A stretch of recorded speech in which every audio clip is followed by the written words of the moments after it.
Intitulé, comme vous le savez déjà, la paix et la stabilité, facteurs de développement. On a simplement mis un petit point d'interrogation. Ça serait à l'affirmatif, mais nous avons mis ce point d'interrogation pour susciter le débat. Le conférencier, c'est Yves Fernand Diokwandi.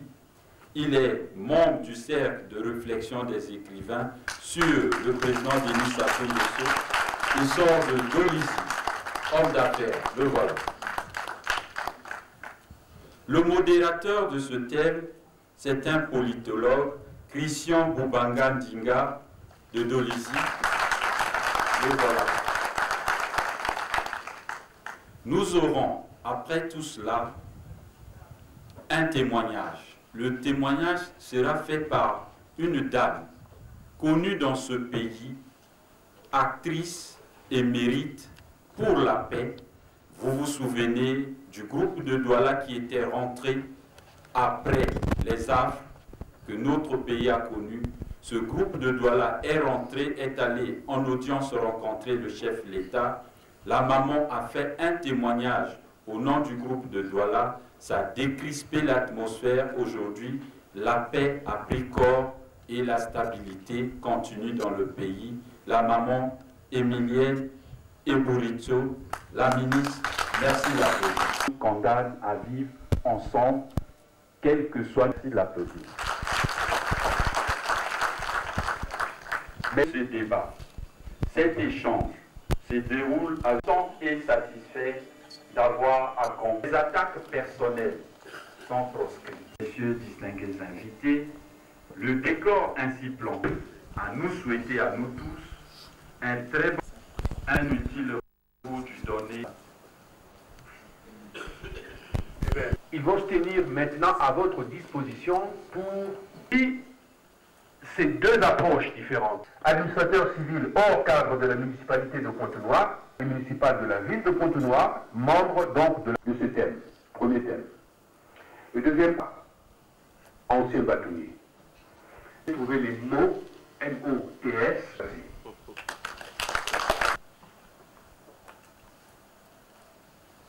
Au modérateur, Placide Moudou. C'est le député de Madingou, il est le doyen de la faculté. C'est, on va dire, la mort de la direction. Et peut-être à nous de réfléchir sur ce que nous serons demain.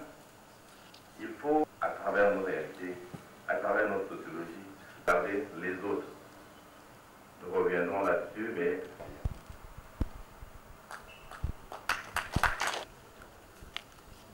et le Café du Savoir de la ville capitale de notre pays nous font une fois de plus l'honneur de participer à ce forum de Brazzaville qui a l'avantage de rassembler ce jour 14 juin 2014 dans une même salle des cadres et intellectuels d'origines diverses et d'obédiences multiples venus de nos trois principales villes qui, conscients du rôle historique qu'ils doivent toujours jouer dans la transformation sociale de leur pays, ont accepté de discuter entre eux, et ce de façon sereine, de l'avenir du Congo, aujourd'hui placé face à son destin. Nous remercions donc les organisateurs pour cette nouvelle opportunité qu'ils nous offrent de nous exprimer devant cet auguste auditoire pour délivrer notre part de vérité sur le devenir de notre pays au regard de ses enjeux immédiats et futurs. La thématique sur laquelle nous sommes appelés à plancher trouve sa justification dans l'actualité politique de notre pays, aujourd'hui dominée par le débat qui s'amplifie à tous les niveaux sur l'avenir constitutionnel du Congo. Débat sur lequel les cadres intellectuels de notre pays devraient absolument prendre position et se prononcer.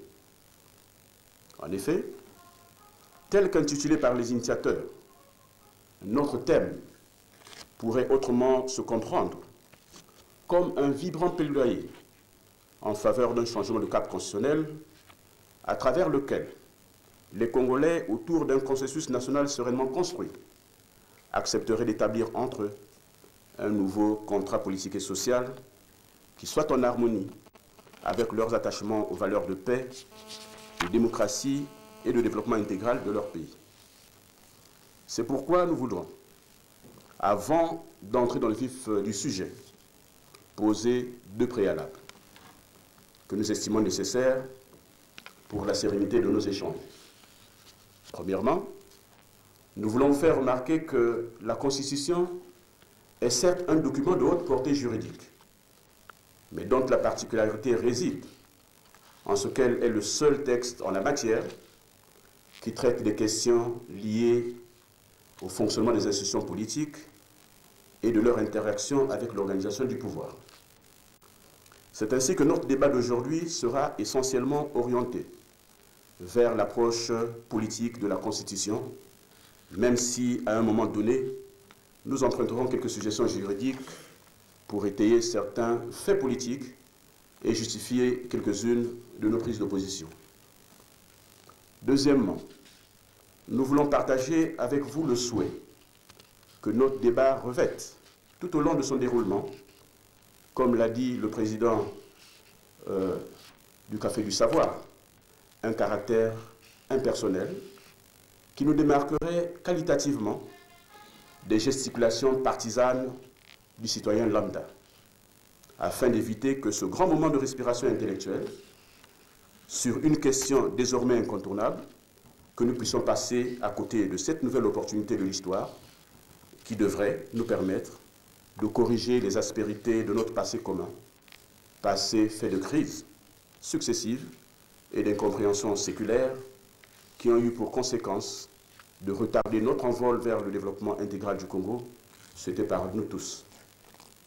À la vérité, il s'agit pour nous de noter que depuis son adoption, il y a de cela plus d'une décennie, la Constitution du 20 janvier 2002 n'a jamais été revisitée.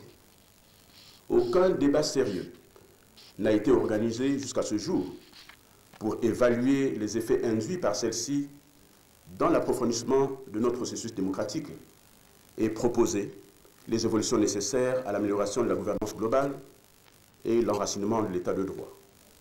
C'est pourquoi les cadres intellectuels ici réunis devraient se saisir de l'opportunité de ce débat pour créer des conditions idoines à une profonde refonte de ce texte conçu dans un contexte qui a, du reste, largement évolué depuis lors.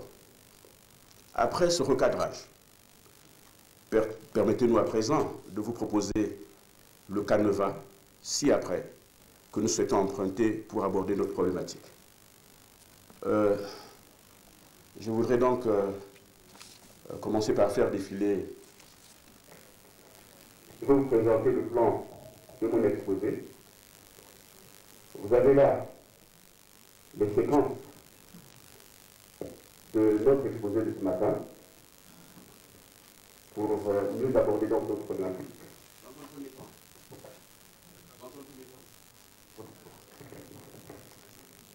Dans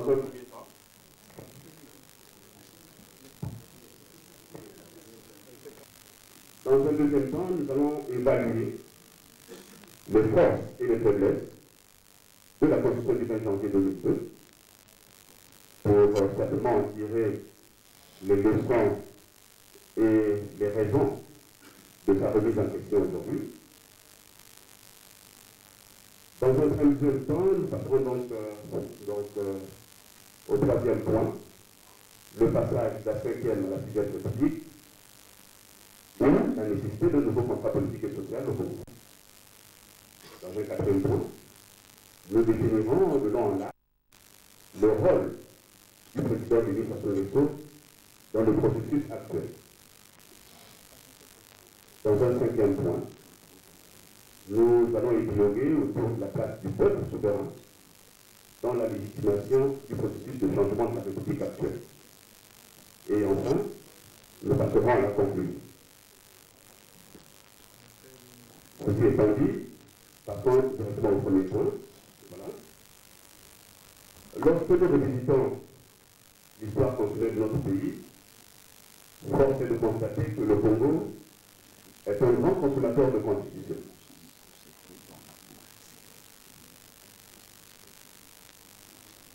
Vous voyez? Voilà le nombre de constitutions que nous avons eues. Nous pouvons compter 13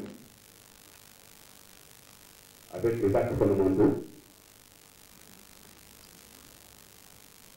Avec les actes fondamentaux, nous avons les lois constitutionnelles de 1958-1959,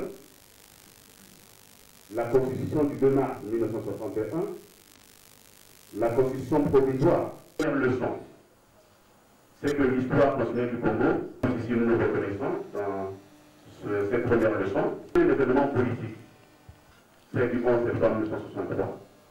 Parce que entre ces deux périodes, il y a eu la période 15 août, met en place la Constitution du 2 mars 14 août 1968, le Congo a un acte fondamental.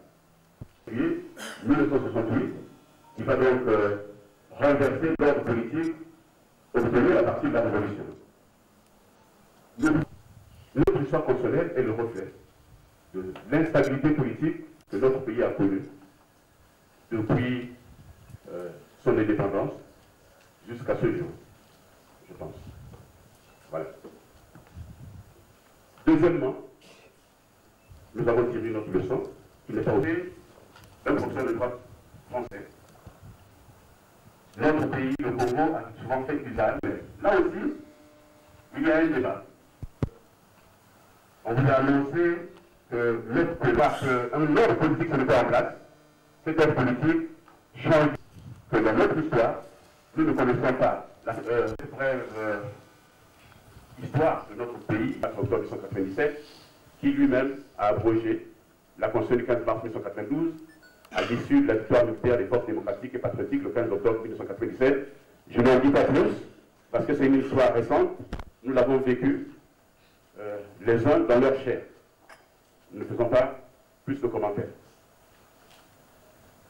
Après plus d'une décennie d'application, cette Constitution, qui avait pour philosophie, selon ses concepteurs, de donner au président de la République les moyens institutionnels de s'atteler à la reconstruction post-conflit du pays, de rétablir et pérenniser la paix civile, mise à mal par près de 5 années de soubresauts guerriers, dont le point culminant, je l'ai dit tout à l'heure, a été atteint le 5 juin 1997, pose aujourd'hui à la fois la question de son adaptabilité au contexte présent et de l'intangibilité ou de l'humiliabilité de certaines de ses dispositions qui suscitent un débat qui s'amplifie dans l'opinion et divise désormais les Congolais en deux camps aux acceptions diamétralement opposées.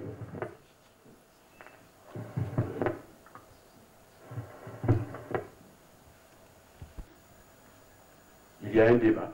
Et ce débat, aujourd'hui, nous amène à nous affronter par des arguments. Mais pour les uns, ce débat est inopportun. Pour les autres, il est opportun. Mais la leçon que nous pouvons tirer, au-delà des passions suscitées par ce débat, c'est qu'il est révélateur, aujourd'hui, de la maturité politique atteinte par le peuple congolais. Voyez-vous? Mais, au-delà de tout cela, cette constitution du 20 janvier comporte des forces certaines et des faiblesses avérées qui justifient toutes les interrogations sur sa capacité à s'adapter aux réalités nouvelles.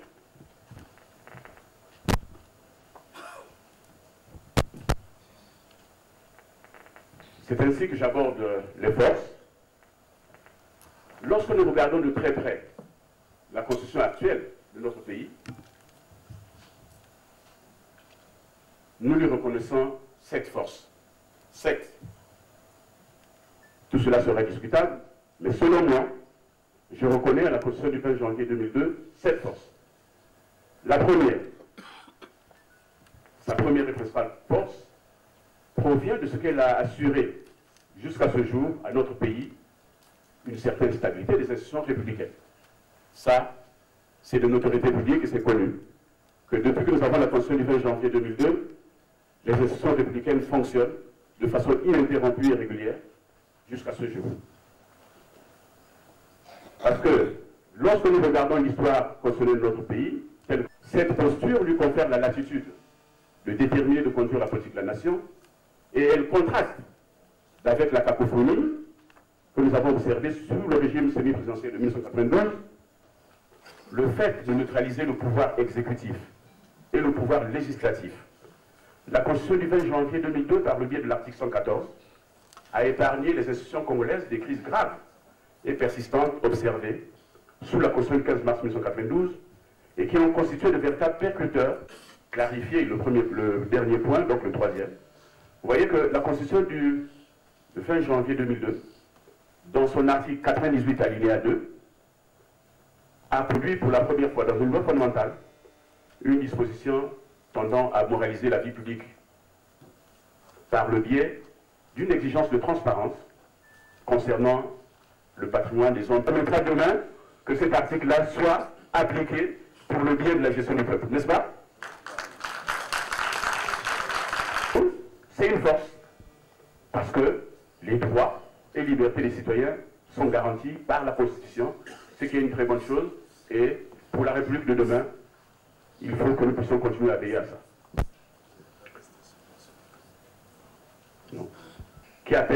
Qui permet aujourd'hui de réguler le nombre et la vie des partis politiques dans notre pays.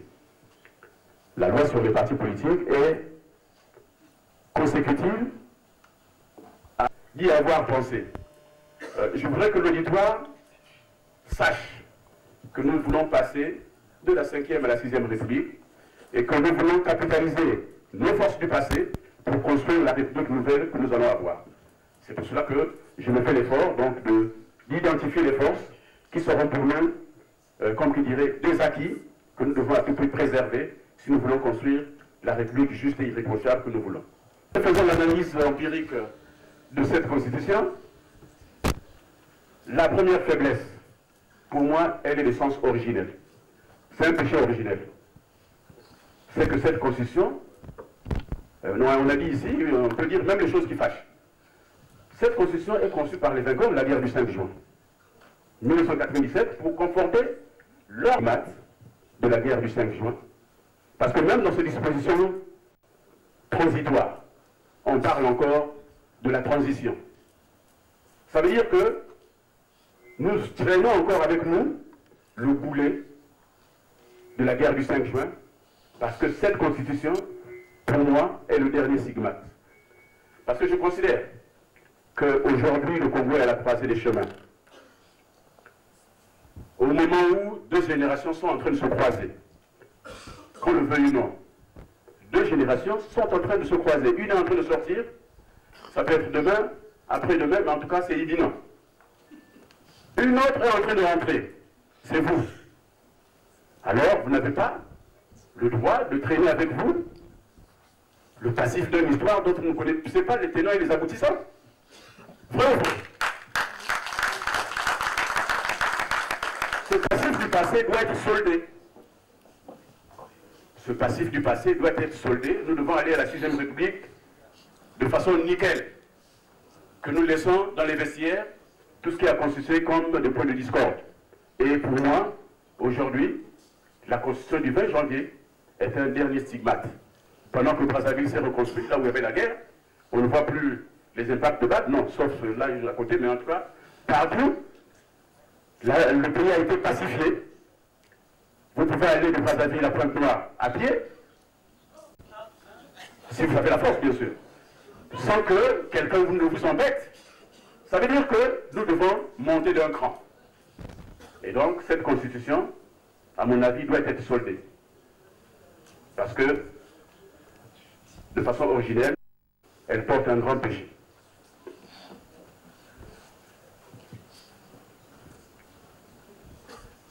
La deuxième faiblesse, pour moi, c'est la durée du mandat présidentiel. En effet, fixé à 7 ans, dans le souci de donner suffisamment du temps au président élu de s'atteler à la reconstruction post-conflit du pays, la durée du mandat présidentiel telle qu'est dictée par la Constitution du 20 janvier, précisément dans son article 57, pour moi, apparaît désormais trop long. et ça donne l'impression d'une pérennisation au pouvoir. Surtout quand le président obtient 2 mandats, ça devient plus long que jamais. Alors, je considère cela comme un anachronisme, parce qu'autour de nous, tous les mandats durent 5 ans. Parce que c'est dans la régularité des élections rapprochées que la démocratie congolaise qui prendra son envol. Parce que lorsque les élections sont trop éloignées, on a l'impression que rien ne marche. Et donc, nous pensons qu'il faut réduire ce mandat à 5 ans. Ce n'est pas antidémocratique. Après, à la limitation du nombre de mandats. Bon, je crois que le débat d'aujourd'hui est un esprit des institutions d'une pratique. Au sens formel, elle est un acte juridique concrétisé par un ou plusieurs documents contenant l'ensemble des règles organisant les pouvoirs publics et les rapports entre eux, ainsi que les libertés fondamentales accordées à tout citoyen résidant dans l'État concerné. Au sens juridique, la Constitution est une loi. Or, de par sa nature, la loi est un acte perpétuellement modifiable. Si d'un point de vue sociétal, cette évolution constitutionnelle, comme développée par le premier orateur, est opportune, motif pris, et je reprendrai ce qu'il a dit, que le Congo politiquement est en paix, son intégrité territoriale est pleine et entière, toutes ces institutions ont été mises en place et fonctionnent, la Constitution de 2002 ne subit pas d'évolution du fait de circonstances exceptionnelles, génératrices de l'instabilité constitutionnelle connue par notre pays. Les conditions macroéconomiques et sociales font que le Congo est, entre guillemets, institutionnellement émergent ou concourt à devenir émergent. D'un point de vue juridique, la question de la révision de la Constitution ne se pose pas en termes d'opportunité de cette évolution constitutionnelle,